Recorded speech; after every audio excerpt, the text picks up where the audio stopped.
Welcome everyone to Wizards Pregame. We got Cardo Dudley Jr., Wilson Tarver Jr., the Washington Wizards. They are still out on this current West Coast road trip. That is, the Wizards have yet to win the game during the first two stops. They're losing to the Suns 112 to 93, and then the Clippers 119 to 105. Tonight, they visit the Sacramento Kings, trying to get back in the win column. They're currently on a four-game slide, including those two games to start the road trip. Sacramento is 11-30 on the year. They're currently on a three-game winning streak, having beat the Lakers, the Rockets, Lakers, and Knicks in advance of hosting the Wizards tonight. This is the first of two games this season between these two teams. As for the injury report, Washington will be without Bilal Coulibaly, Tristan Vukovic, Chris Middleton, Ken Whitmore, and Trey Young. The Kings get a little bit of a good news on this front. While they are without Keon Ellis, Isaiah Stevens, and Keegan Murray, they are expected to get All-Star forward Domantas Sabonis back tonight after a 27-game absence due to a partially torn meniscus in his left knee. Cardell, what do the Wizards need to do to get back into the winning column and get their first win of this trip? Well, first thing they need to do is play some defense, and this is going to be different. This is going to be kind of defense like older generations, because the Kings don't really shoot the three ball that well. They don't even get them up that lot. They're 30th in attempts and 30th in makes. So you are going to have to guard them in the mid-range, starting with DeMar DeRozan and obviously Russell Westbrook and those guys. As you can see with the shot chart, that's where DeMar DeRozan thrives. That's his bread and butter. He's efficient, post up, mid post, one dribble pull-ups, two dribble pull-ups on left and right, all around the paint, all in the mid-range, man. So you have to guard him or he going to mess around and dictate a lot of things. And he's still fully capable of going to work and winning. Russell Westbrook, what can you say? My man is what? My man, 37 years old, still knocking on averaging a triple-double. He's averaging 14, 7, and 6. And, he's kind of the, facilitator, only averaging 3 turnovers, which is highly respected in this current era of NBA. Look, he's not the most efficient scorer like he once was, but he still has enough of a burst to get in the paint and get by guys and make things happen, man. He leads the team with 7 assists. You know what I mean? And he's still a fully high-level rebounder especially for a point guard, man. You got to keep a body on him. You got to keep him in front of you, and he's gonna get in the paint, and he's gonna shrink the court. So, yeah, if the Wizards aren't going to play any defense, he could look like older Russ, and I mean MVP era Russ, not older Russ like he can't play anymore. I mean Russell Westbrook when he was averaging a triple double, like he can look like that tonight.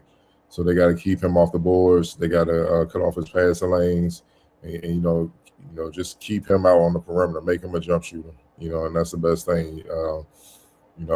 He's a big reason why they on the 3-game winning streak, because he's kind of, taking the realm, so to speak, to control the team and navigate things, and it's been working. And also defensively, he's a pit bull. You're not gonna just go at him.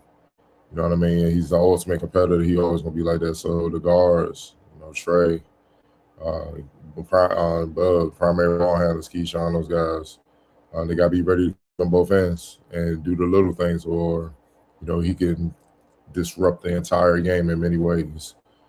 Obviously Zach LaVine, 20 points per game. We already know what he brings. Shoot 39% from deep. Goes without saying, man. And obviously, Sabonis coming back is a plus, but we don't know how rusty he is. We don't know if he's gonna have the flow. It remains to be seen, but he's a vet. He knows how to play, so he's gonna make some type of impact. The main thing with him, I would just target keep him off the boards. Keep him off the boards, because the more touches he get and more opportunities he get to try to make a play or score or whatnot, but especially on the offensive glass, or he's finding his open teammates or whatnot. He gets a rhythm, and he's gonna get more confident very quickly. You don't want him getting confident. He can beat you by himself. It ain't nothing for him when he's on this game to get like 30, 15 to 10. We've seen him do it time and time again. So you got to disrupt that. But the main thing I checked out, for the Kings is the Wizards don't turn the ball over. They're handsy. The Kings are the ninth in the league in steals. They average 8.7 steals a game, and at the top of that is DeMar DeRozan and Russell Westbrook. That's what I'm saying. They active. You know what I mean. So if you sloppy with the ball out of position, they're gonna be slapping down. They're gonna be coming from high, trying to strip you.